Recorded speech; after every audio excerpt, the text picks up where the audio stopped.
Hello everybody. Welcome to the new video. And in this video, we are going to continue with our accounting standards. तो इसमें हम बात करेंगे AS2 की, ठीक है, and we are referring the same material of ICAI सारांश. And let's see the first previous year questions first. तो देखो, एक तो ये क्वेश्चन पूछा गया है AS2 से 2016 में, in which they have said that state 4 items which are not included in determining the cost of inventories in accordance with paragraph 6 of AS2. Now I have written the answer of this. We will refer the material and then I will suggest you to take it as a homework, take it as an assignment and do it by yourself. Now another question is write a short note on the provisions of Indian accounting standard regarding inventories. पहले की video में हम Indian accounting standard और accounting standard की बात कर चुके हैं. If you haven't watched them then just understand कि दोनों का एक ही मतलब है, क्योंकि ये 2014 का क्वेश्चन है और इंडेस 2016 से मैंडेटरी अडॉप्शन उनका चालू हुआ था. So they can't mean index by any chance. Now AS2 का इसमें हमें शॉर्ट नोट लिखना है. So this is a very open ended and easy question, ठीक है. तो इसको हम बाद में आंसर करेंगे पढ़ने के बाद as a homework and then at the next video we will see the answer. तो सबसे पहले AS2 वैल्यूएशन ऑफ इन्वेंट्री समझ लेते हैं. Now what is the scope, इसमें क्या क्या चीज़ें कवर हो जाती हैं.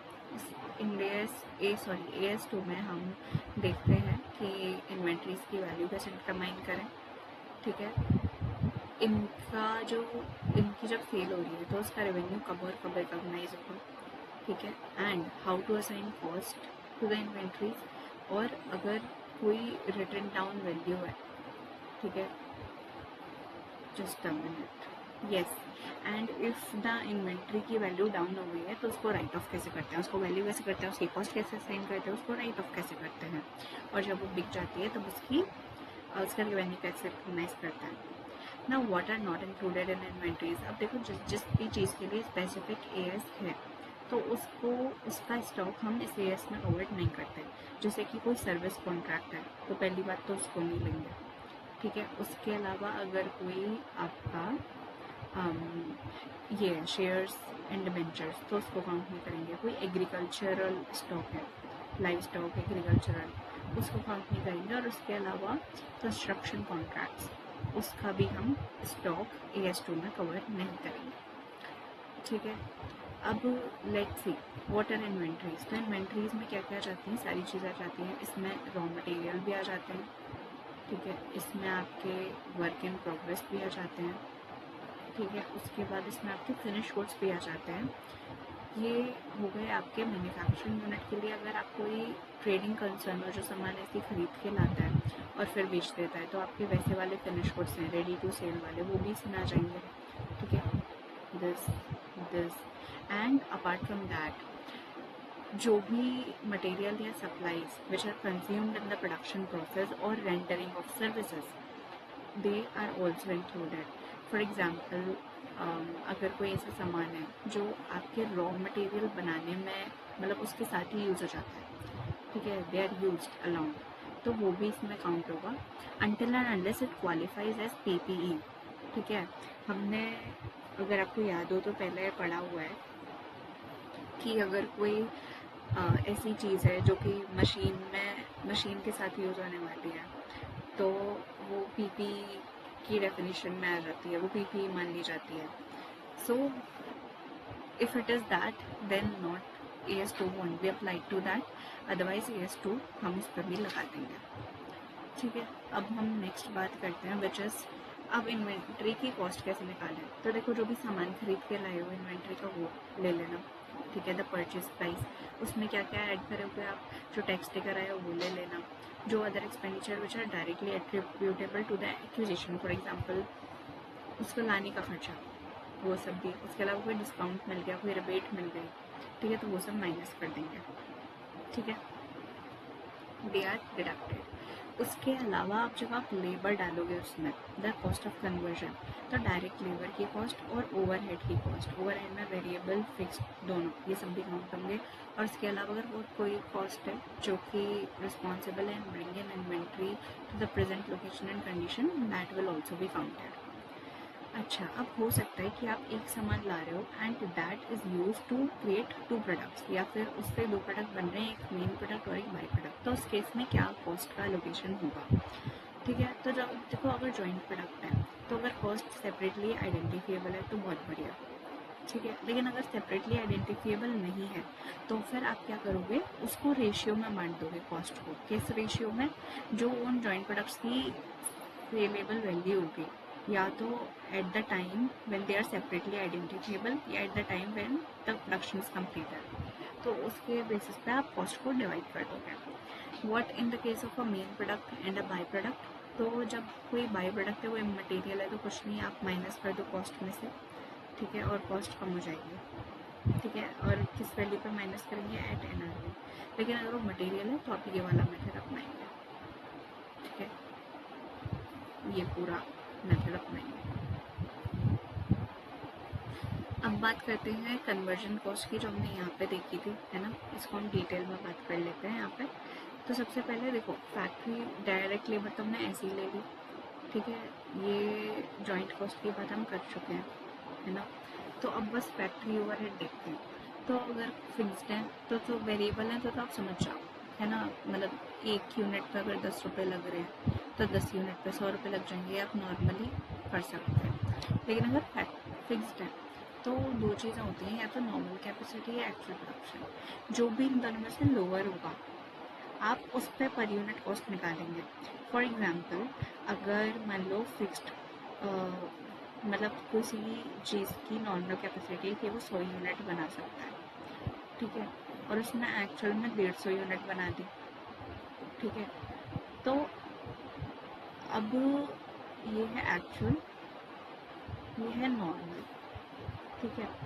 और अब मैं अगर बात करूँ, जो कॉस्ट थी मान लो वो थी 15,000, ठीक है, तो इनमें से जो भी हायर होगा, ठीक है, उस पर यूनिट कॉस्ट निकालना है। तो इसमें से जो भी हायर क्या है, 150 है, तो 10 रुपये आ जाएगी यूनिट कॉस्ट, सॉरी 100 रुपये, and then you will multiply it by this, you will get 15,000। लेकिन अगर मान लो नॉर्मल थी आपकी 200, ठीक है, यू विल डिवाइडेड बाई 200,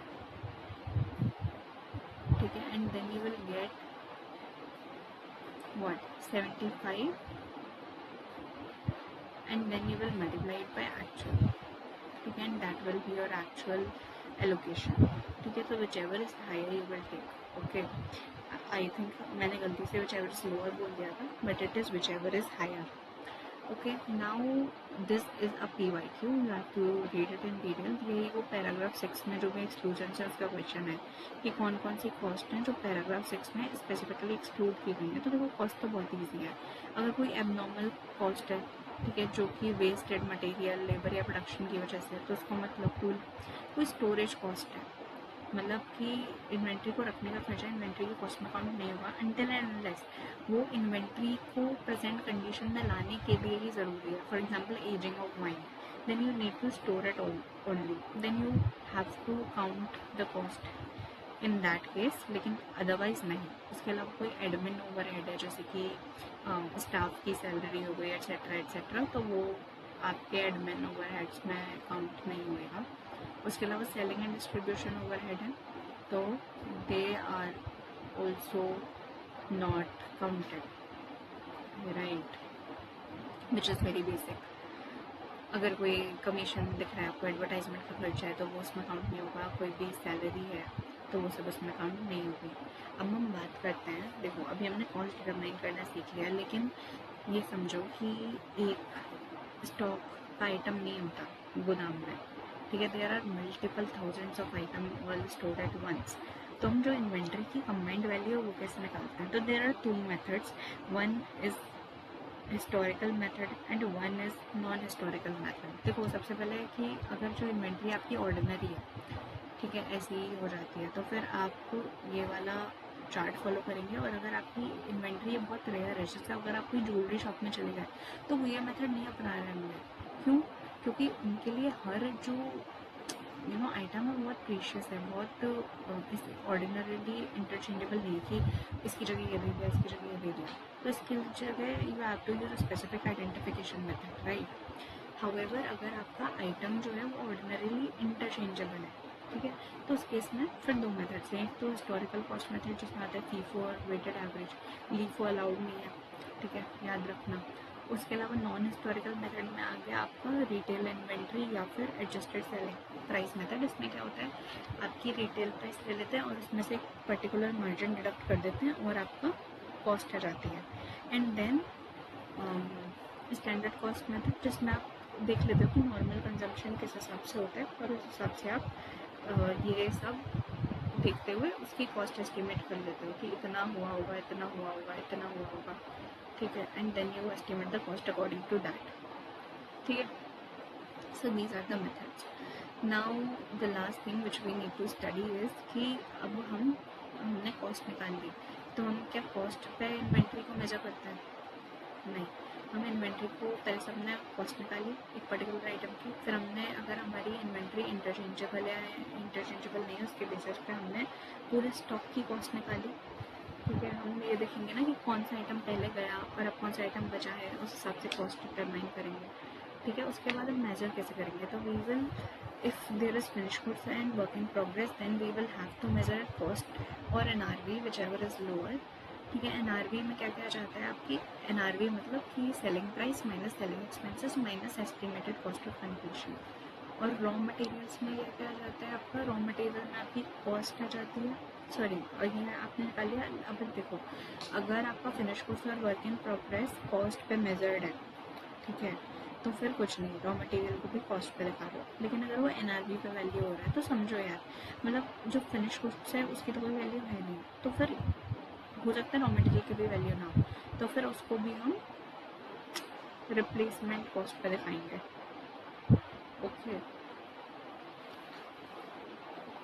याद रखना। अच्छा, अब डिस्क्लोजर्स क्या क्या होंगे। डिस्क्लोजर्स बहुत ज़रूरी हैं, आपको ये दिखाना होगा कि आपकी इन्वेंट्री कैसे कैसे बाइफरकेटेड है, कितने आपके पास रॉ मटेरियल है, कितने विप हैं, कितने फिनिश गुड्स हैं, कितने ट्रेडिंग वाले स्टॉक इन ट्रेड हैं, कितने स्टोर्स एंड स्पेयर्स हैं, कितने लूज टूल्स हैं, ठीक है। इसका कॉमन क्लासिफिकेशन आपको दिखाना होगा और आपको ये दिखाना होगा कि आपने कौन सा मेथड यूज़ किया, ठीक है। और अगर आपकी इन्वेंट्री एनआरवी पे वैल्यू हो रही है तो वो भी डिस्क्लोज करना होगा, right? So all these things you have to disclose. I hope this chapter is clear. We did a quick fast revision for the purpose of UPSC, and I hope that you will attempt the questions, ठीक है। तो ये वाला आप लिखेंगे और उसके अलावा आप ये वाला लिखेंगे, मैं ऑलरेडी लिख चुकी हूँ, ठीक है, 4 items, and then we will discuss about them in the next video. Thank you so much.